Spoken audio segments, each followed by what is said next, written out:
Rob, what's up, dude? Excited to have you on the KlientBoost Kitchen podcast there. Yeah, man, I'm really excited. I've seen a couple of the episodes already and love what you guys are doing. So happy to be here. I love it. Do you know you're kind of the first official guest? So me and JD actually launched this thing together, and then JD's kind of like passed the baton over to me now to be the official host. And yeah, you're guest number one officially for me. How's that feel? That's epic. I did not realize that. So definitely an honor, I would say. Yeah. I didn't say it before the call. I felt like that might be too much pressure if you knew you were guest number one. Yeah, you figured you put me on the spot on the call instead. I get it. I get it. Yeah, that's it. That's it. Got the right ingredients for revenue growth? A pinch of effort and a dash of hope won't cut it anymore.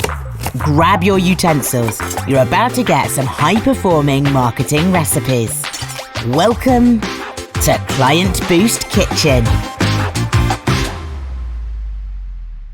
Look, man, obviously you've been at KB a while now. Why don't you just give everybody a quick intro to who you are and what you do at KB? Yeah, absolutely. So my name's Rob Childers. I'm a director of paid strategy here at KlientBoost. I've been here for about 5 years now. And essentially, I oversee our team of paid strategists. Our paid strategists are ultimately responsible for coming up with the overall strategy, optimizing the accounts, implementing new campaign types, tests, things like that, all with an effort to achieve whatever our client's overall business goal is. And so I meet with them regularly to go over accounts. If there are clients that are off track, working with them to brainstorm some strategies and next steps we can take to get us ultimately on track. So get a lot of exposure to a lot of different accounts, which I love. Yeah, for sure. And I feel like you didn't mention it, but lots of strong opinions as well. So no, people that don't know Rob won't know this, but he's notorious for strong opinions. So it's one of the reasons why I'm excited to talk to him. So a quick overview of what we're going to be covering today. So essentially, we're going to be looking at why your B2B paid ads are generating demand. And obviously, with Rob being the resident expert in specifically B2B paid ads at KB, felt like the best person to talk to on this. So, in terms of what you guys are going to be learning today, there's really three key takeaways for you. So, number one is why your paid ads demand generation campaigns are failing. We're also going to be talking you through actionable steps to fix underperforming ads and actually start generating demand. And then as we go through it, lots of reusable formulas and frameworks that make demand gen media planning a breeze. And I'm sure there's going to be lots of ad hoc strong opinions from Rob, which I'm looking forward to. So first thing, this is a big one for me. And I think this was something, especially when I used to be on the client management side, that would come up all the time is first, just targeting the wrong people. So when ads aren't landing, I would say for me, that's usually the first place you should look, because I don't think B2B creative is necessarily as good as it could be. But I think over the last 5 years, it's come a long way. And to the point where if your ads aren't working, most B2Bs actually have kind of, reasonably good creative that you would expect to at least see a little bit of traction from. So yeah, for me, that's usually the first place to look. Yeah, absolutely agree. Especially with the in-platform targeting options right now, it's really easy to kind of go in there and trust them to take over and just kind of start spending your money. I see here you mentioned the specific LinkedIn side. A lot of people will kind of set it and forget it mentality. And Mm-hmm. that's a challenge because, when you're doing that, you're effectively just giving a donation to LinkedIn when it comes to your ads. You really need to make sure that not only are you identifying your audience and testing different audience types, but refining them over time. And this is a big step that I often see missed. LinkedIn, really more than any other platform, gives you some great insights into what traffic falls within each audience segment that you're targeting through the breakdowns. And going in there, you can very easily see who is and is not seeing your ad. And many times I've gone in and seen like, yeah, we're targeting, sales at the VP level. And somehow LinkedIn is still bringing in, entry level positions, or interns is a big one that kind of comes through. And so really making sure that you're not only targeting that what you think is strong initially, but refining that over time and actually paying attention to the insights to ensure you're actually getting in front of the people that are decision makers. That's really important. And that takes some time, I think, when you're utilizing, the native targeting options. Obviously, there's other options, as I know you know, but that's one thing that I found really challenging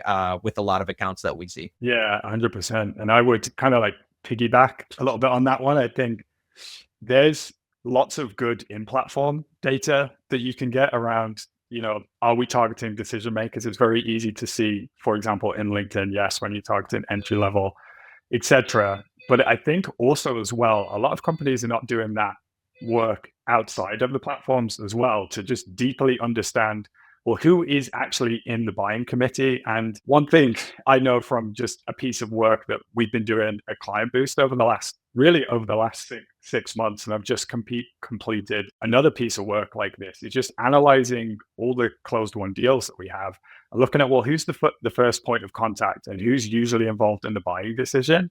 And for us, it's almost always a senior leader.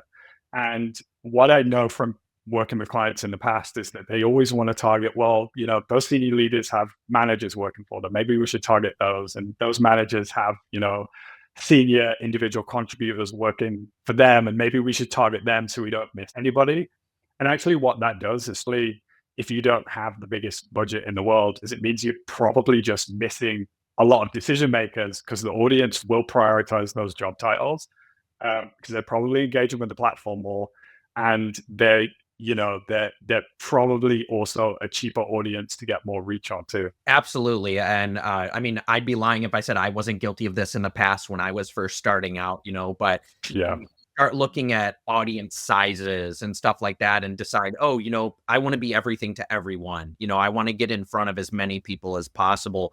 And you don't realize how counterintuitive that is to actually driving results, because yes, if you have massive, massive budgets, it's great to be able to generate awareness and a strong understanding of your product, people who aren't maybe in that category. But when you're in most B2B companies and you have limited marketing budgets and you're expected to drive pipeline, drive revenue, right? You need to make sure that you're capitalizing on your spend as much as possible. And getting in front of everybody, you're trying to be everything to everybody, it just doesn't work. And you kind of hit that on the head.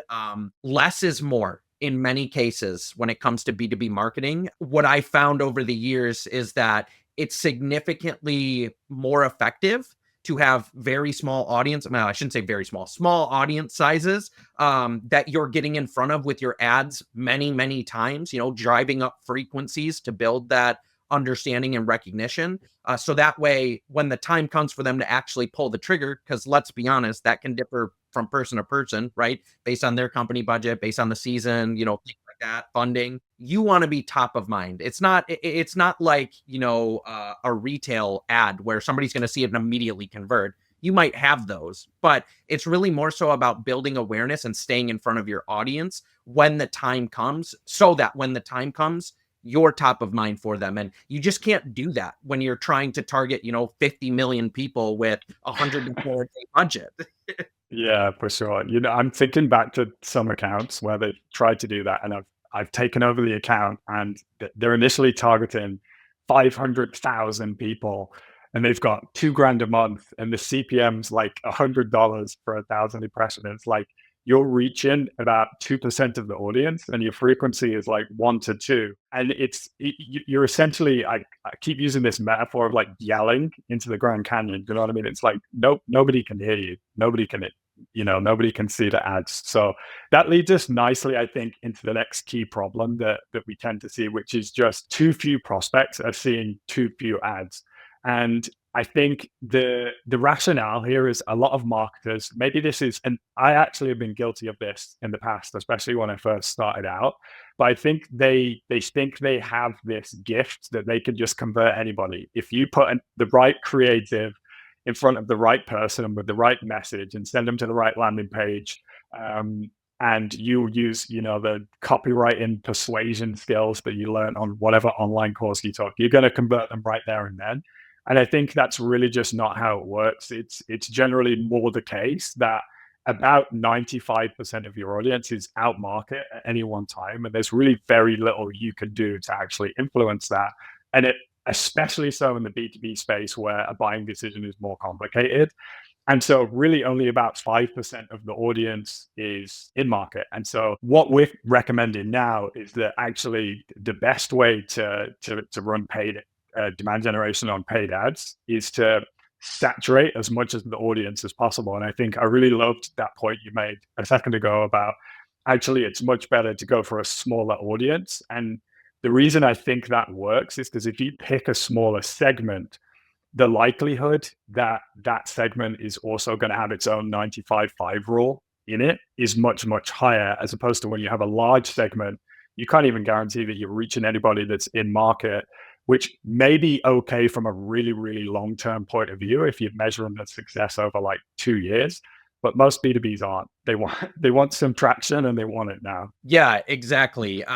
Jumping back to kind of some of the earlier things you were saying there, I think Yeah. one lesson that stuck with me really well is we really do take prospects for granted at times. Especially going back 5, 6, 7 years ago, like on Meta, like you could have a very expensive product that you're generating leads at $2 for, and so we got used to that. I feel like in marketing, that's never left, and like Yeah. prospects aren't robots. You know what I mean? They have their own thoughts, they have their own interests, they have their own feelings, they have their own opinions, and you kind of hit on it, right? Like the timing needs to be right, and in most cases it's not. And so it's our job as marketers, kind of going back to what I was saying earlier, to make sure that when the time is right, we're the first brand that they think of. And that's how you're successful. And jumping to your point, you don't do that by trying to get in front of 500,000 people one time. You do that by getting in front of 10,000 people 8 times, 10 times, right? And obviously it differs depending on product, depending on platform. And you Mhm. need to make sure you're combating that, fatigue as well, because if you do start to get up to 8, 9, 10 frequency, letting those things ride on LinkedIn, for example, is probably going to perform much stronger than letting it ride on like a Meta, for example. And I know LinkedIn is much more B2B centric, but don't discount Meta, I think, when it comes to the ability, if you have those third-party lists and things like that, you could see a lot of success there as well. But to your point, I completely agree. I think trying to do too much or trying to get in front of so many people with small budgets, high CPMs, high CPCs, which I know we'll talk about, I'm sure. Budget. Yep, here we go. Perfect. Perfect segue. Too many times do I see it where a company has $100 a day and they have CPCs of around $30. That's 3 clicks a day. So Yeah. you need to have a pretty high conversion rate to get the pipeline you want with 3 clicks a day. And I think there is this stigma in marketing where it's like, oh, it's always just increase the budget, because too many companies, especially on the marketing side, don't or are unable to articulate the value that increasing budget can bring. And I want to give you and JD a shout out. On one of your previous KlientBoost Kitchen episodes, you really focus on the math of marketing. And I think this is a huge component that is often missed by marketers trying to vie for more budget. Being able to really lay out why you need the more budget, but what the expected outcome is of that budget when it comes to increasing revenue and pipeline is the key point when it comes to being able to get approval on those budgets from your CMOs, CEOs, your financial people, whoever you're ultimately going to. And budget is, as much as I hate to say it in today's day and age, like arguably the most important piece when it comes to building this awareness, staying in front of prospects, being able to, saturate the market enough to where you are top of mind. And also, unfortunately, if you're not, somebody else is. And so it's really important that you do the math and understand what your budget has to be to properly generate the pipeline that you want, to properly saturate the market enough that you're top of mind, and to ultimately build a successful long-term funnel. Yeah, 100%. And the only thing I would really add to that is if you really can't get the budget and it's not available, then you do need to be willing to make compromises. And I think this is the issue that a lot of companies get into is, they want to have it all. They want to do target the whole audience, but they want to do it with a very, very small budget.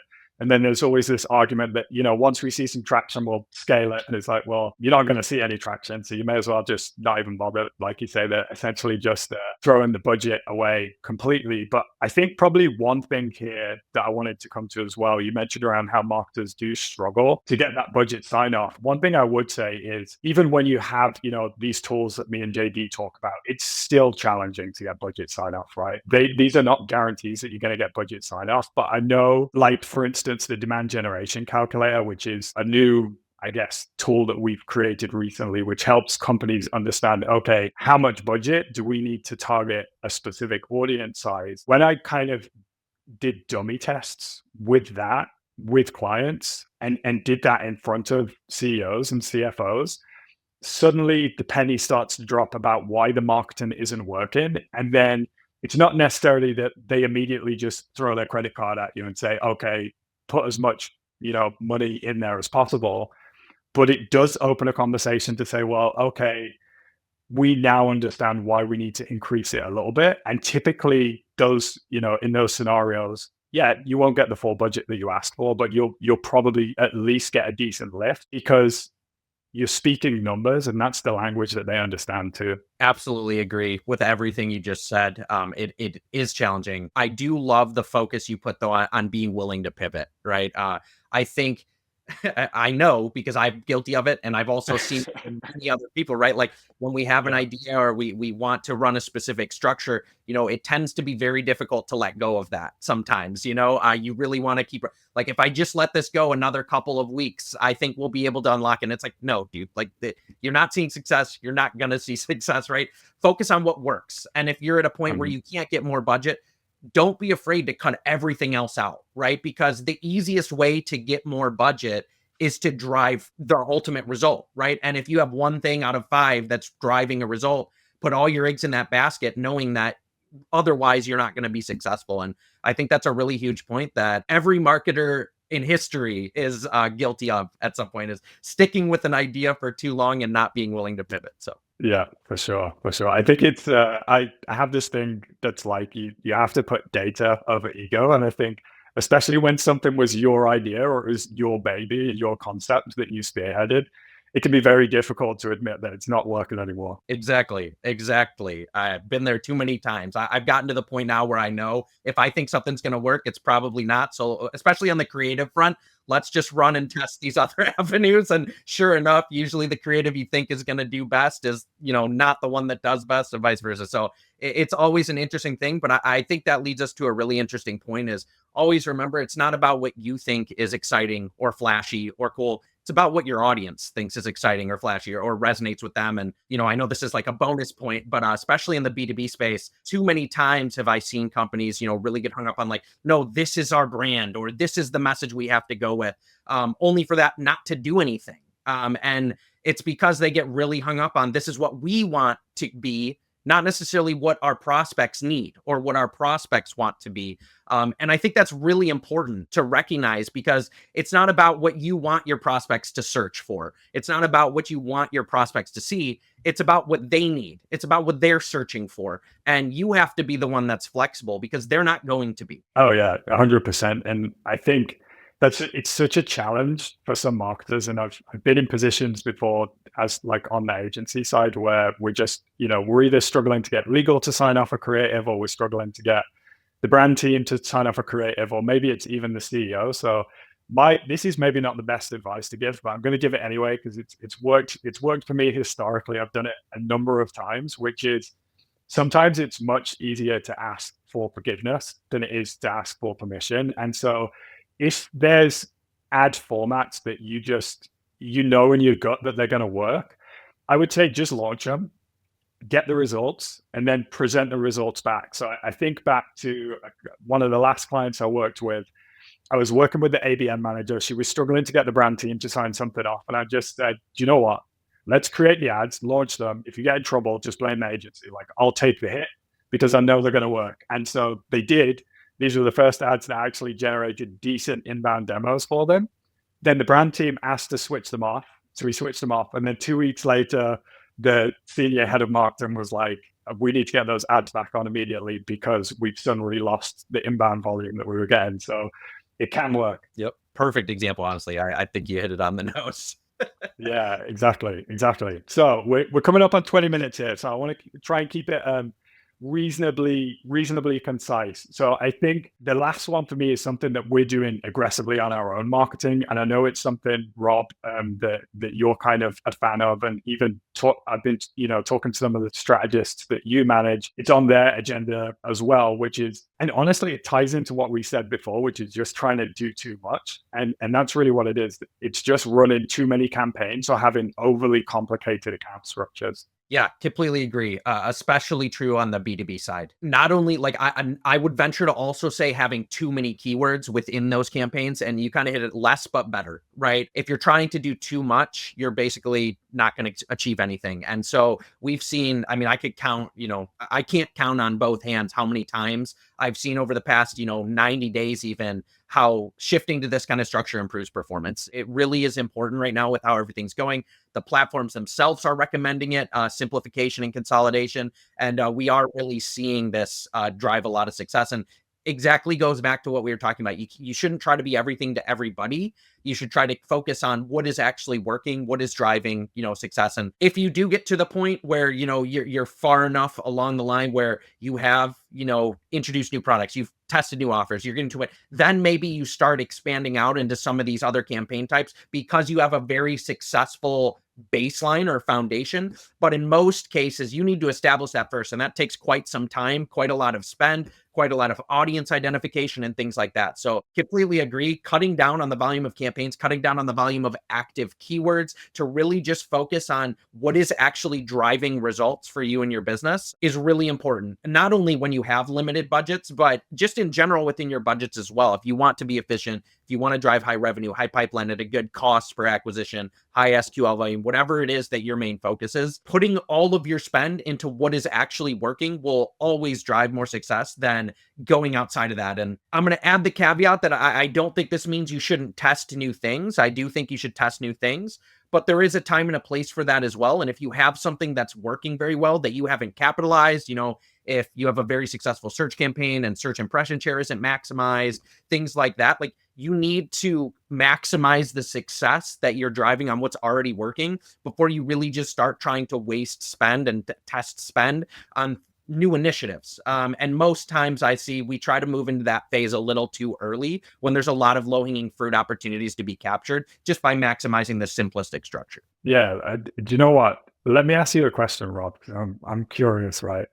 How many times have you been working with a client and you've got an absolute cash cow of a campaign or channel, and then suddenly they ask to switch it off or change it? All the time. All the time. Yeah, it's super regular. I think one thing I would add here on the running too many campaigns things, and this is coming into the LinkedIn ads side of things, is I think what companies don't realize when they have 17 campaigns live on LinkedIn is that they're actually also making it harder to reach more people because one, each campaign is going to optimize independently. So what that means is it's very plausible that all of those campaigns only reach the same people. So you're missing a huge, chunk of the audience. The other problem is by launching more campaigns and targeting that same audience over and over and over and over and over again, you're also artificially inflating CPMs, right? So I think back to a test I ran last year where we took an account from, I think they had about 8 different campaigns. They essentially wanted a different campaign for each different ad asset that they had. And we consolidated it down to one, and CPMs dropped by like 70%. It was crazy. Yeah, completely agree. I've had that in the past as well, where we, really want to test individual creatives or assets. Document ads is another big one where it's like, we just want one campaign for one ad. And every single time we've tested it, it sometimes performs okay, usually performs pretty poor.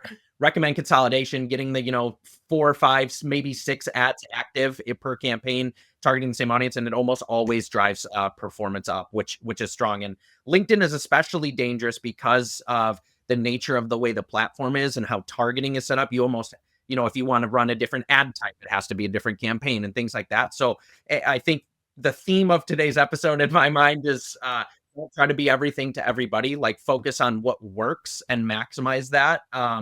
And once you've maximized that, Then you can have the conversation about more budget. Then you can have the conversation about testing new things and things like that. But LinkedIn, especially, I'm with you. I see a lot of times where it's just far too fragmented to ever see success, and simplifying and consolidating really does drive performance. For sure, man. And I think it's kind of funny. We have the most sophisticated marketing technology we've ever had in history. Yeah, we always come back to just the, marketing 101 fundamentals, which is not everybody is your target audience. Like you need to focus. Yep, 100%. It's definitely interesting that you look back, going back, 50 years, the foundational items that you followed then are the same things you follow now. And I think there's a reason for that. It works. Yeah. It's cliche to say it, but human nature hasn't changed in like 10,000 years, right? That's what they say. I love it. Cool. So a few tactical takeaways from this episode. So first one, if you can't spend enough to saturate your audience with high frequency, as Rob said, you may as well just throw your money straight into the garbage, because those campaigns are not going to work for you. The second one is first port of call when stuff isn't working is always to focus on targeting first. So if your targeting is wrong, improving offers or creative is not going to help fix that. You can't polish a turd, as they say. And then finally, if in doubt, always simplify. So you'll reach more prospects, collect more data, and just generally improve performance. Rob, any final thoughts from you before we close this one out? No, I think we pretty much hit it on the head on the B2B side. Simplify. Don't try to be everything to everybody. Love it, man. I appreciate you joining today. And I will definitely have you on here again, because I think you got loads of wisdom that people are going to get a lot of benefit from. No, I really appreciate it. Happy to help however I can. And it was great to be on here. I'm very honored to be the first guest. Cheers, dude.